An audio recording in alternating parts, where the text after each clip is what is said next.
एक बार फिर से हनुमान बेनीवाल अपने पुराने अंदाज में लौट आए हैं। जिस तरीके से राजस्थान की राजनीति में आए दिन उनका एक वीडियो बवाल मचाया रखता है, वैसे ही अब दिल्ली की सियासत में भी हनुमान बेनीवाल छा जाने वाले हैं। जी हाँ, सही सुना आपने।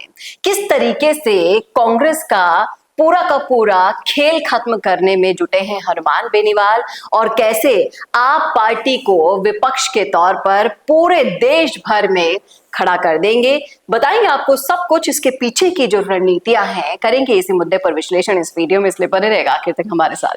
नमस्कार, मैं हूं चेतना शर्मा, आप देखना शुरू कर चुके हैं संवाद भारत का, भारत के लिए। और इस मुद्दे पर बातचीत करने के लिए मेरे साथ मौजूद हैं हमारे editor in chief Varun Bhansali जी।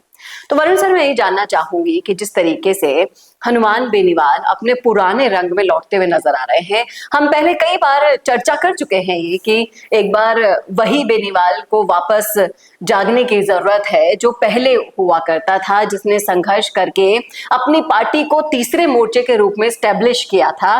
कहीं ना कहीं वो बेनीवाल खो गया था, लेकिन अब जैसे जैसे आप देखिए सोशल मीडिया पर उनके वायरल वीडियोस देखिए, उनका अंदाज देखिए, लग रहा है कि पुराना हनुमान बेनीवाल वापस आ चुका है।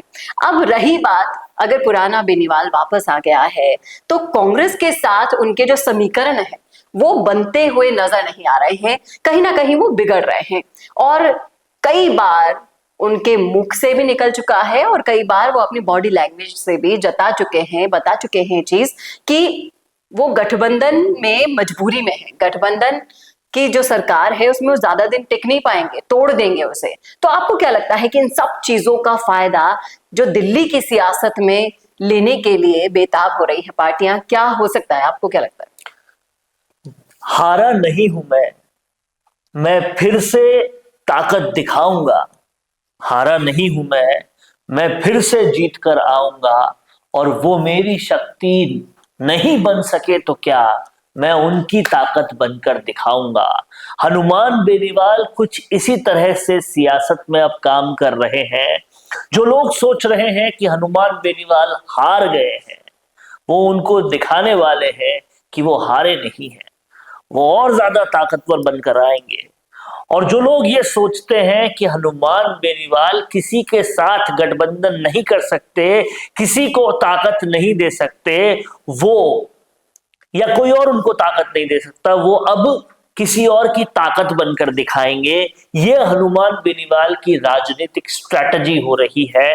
और अब वो अपने आप को राज्य पटल के कंपटीशन से बाहर निकाल के राष्ट्रीय पटल के कंपटीशन में जाना चाह रहे हैं।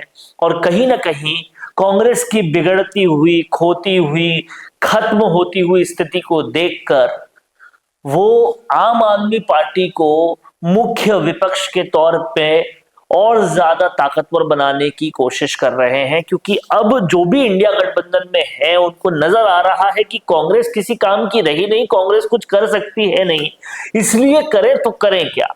और वो उसके लिए ये तरीका निकाल रहे हैं कि आज विपक्ष के नाम पर देश भर में कौन कांग्रेस के बाद ऐसी पार्टी है जो बीजेपी को एक टक्कर का मुकाबला दे सकती है, और किसके नेता उतने इंटेलेक्चुअल हैं जो कहीं ना कहीं प्रधानमंत्री मोदी का कंपटीशन कर सकते हो। तो वहां आम आदमी पार्टी नजर आती है। और केजरीवाल सीधे सीधे आम आदमी पार्टी को ताकत देने में लग गए हैं। और उन्होंने कई बयानों में ये भी कह दिया है कि वो अब इंडिया गठबंधन से नाता तोड़ने वाले हैं। और वो नाता टूटता तो दिख ही रहा है। आप देखिए हरियाणा में और दूसरी जगहों पर खुद आम आदमी पार्टी भी कांग्रेस के साथ नहीं आना चाहती, और ना ही रालोपा कांग्रेस का कोई साथ ले रही है। लेकिन अपने दम पर भी सिमटती हुई नजर आ रही है, ये यहाँ पे एक बहुत बड़ा फैक्टर भी है।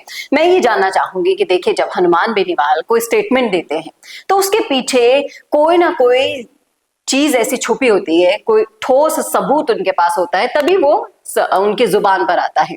कई बार वो अपने भाषणों में कह चुके हैं कि कांग्रेस और बीजेपी की मिली भगत के कारण, उपचुनाव की अगर हम चर्चा करें राजस्थान में, तो कांग्रेस और बीजेपी की मिली भगत को उन्होंने बहुत बड़ा कारण बताया, और कहीं ना कहीं खुद के गठबंधन को कांग्रेस के जीवित रहने का कारण बताया। आपको क्या लगता है? जले पर नमक छिड़कने वाले को तो एक बार फिर भी भूल जाए आदमी, लेकिन जले पर मिर्ची डालने वाले को नहीं भूला जा सकता। कांग्रेस वो है जिसने न सिर्फ हनुमान बेनीवाल को बल्कि उनके सपने, उनके बच्चे, उनके खुद के गोदी के लाल यानी कि रालोपा, राष्ट्रीय लोकतांत्रिक पार्टी को तोड़ने, तहस नहस करने का काम किया और उमेदराम बेनीवाल को धोखे से, षड्यंत्र से अपनी तरफ लिया। वो कभी भी हनुमान बेनीवाल भूल नहीं पाएंगे और उसी की ये शुरुआत है। कांग्रेस का खात्मा करना उन्होंने अपना सबसे पहला उद्देश्य बनाया है और आम आदमी पार्टी के साथ मिलकर वो ये काम कर रहे हैं। और अगर वो इस काम में सफल रहते हैं, वो जिस राजनीतिक भविष्य के बारे में सोच रहे होंगे वो यही होगा कि अगर वो कांग्रेस को तहस नहस करने में सफल रहते हैं तो आम आदमी पार्टी को बड़ा बनाएंगे और फिर राजस्थान में आने वाले 4 साल के बाद जो चुनाव होगा, आम आदमी पार्टी के साथ पूरी सशक्तता के साथ आएंगे ताकि वो बाप पार्टी या दूसरी और पार्टी, इन सब छोटे छोटे दलों को या तो आम आदमी पार्टी के साथ ले लें और एक बड़ा दल बनाए, या फिर आम आदमी पार्टी और रालोपा को इतना ताकतवर बना ले कि बाकी सारे दल उनसे छोटे, उनसे बोने, उनसे कमजोर हो जाए। तो कहीं ना कहीं वो समीकरण बनाने इन्होंने शुरू कर दिए हैं जो बाकी के 4 साल में धीरे धीरे मजबूत करेंगे और जो 2028 के चुनाव होंगे राजस्थान में और भी जगह चुनाव होंगे तो उसमें ये महत्वपूर्ण भूमिका निभा सकते हैं। ये छोटे छोटे से जो कदम है वो बहुत बड़ी सोच रखकर, बहुत आगे की सोच रखकर उठाए जा रहे हैं, जिनका पता अभी किसी को नहीं चलेगा। सिर्फ और सिर्फ बेनीवाल को ये पता है कि कहां पर उनकी दाल गलने वाली है और कहां नहीं गलेगी। और राजस्थान के ही अगर कंपटीशन की हम चर्चा करते हैं तो उस कंपटीशन को टक्कर देने के लिए ये सारे सियासी समीकरण बनाए जा रहे हैं। देखने वाली बात ये होगी कि क्या ये समीकरण सही दिशा में जाएंगे, सही दिशा में जाते हुए फिट बैठेंगे 2028 के चुनावों की अगर हम बात करें तो। बाकी तो दिल्ली की सियासत में हनुमान बेनीवाल ने जैसे ही एंट्री की है वहां पर एक अलग ही सियासत ने मोड़ ले लिया है।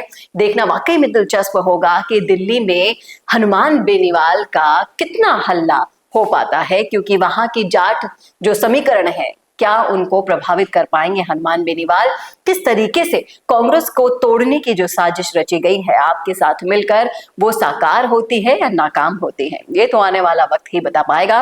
लेकिन आप जरूर बताइएगा इस मुद्दे पर, अगर आपने सुना है पूरा वीडियो, रखना चाहते हैं अपने आप विचार तो रखिए कमेंट बॉक्स में अपनी राय। कैसा लगा वीडियो बताना ना भूलेगा और ऐसी और वीडियोस के लिए देखते रहिए संवाद भारत का, भारत के लिए। नमस्कार। बोरिंग वीडियोस को नेक्स्ट लेवल पे ले जाना चाहते हो लेकिन कैसे? कंफ्यूज मत हो। MIMS presenting certificate course in video editing. यहाँ सीखो प्रो एडिटिंग के सब सीक्रेट्स, ट्रांजैक्शन से लेकर इफेक्ट्स तक, चाहे YouTube वीडियोस हो या Instagram रील्स। इस कोर्स के बाद तुम्हारे वीडियोस बनेंगे टोटल शो स्टॉपर। इंडस्ट्री के एक्सपर्ट से ट्रेनिंग लो, अपने एडिटिंग स्किल्स को सुपरचार्ज करो और अपना कंटेंट गेम बढ़ाओ। तो अभी एनरोल करो certificate course in video editing में और बनो वीडियो के एडिटिंग मास्टर।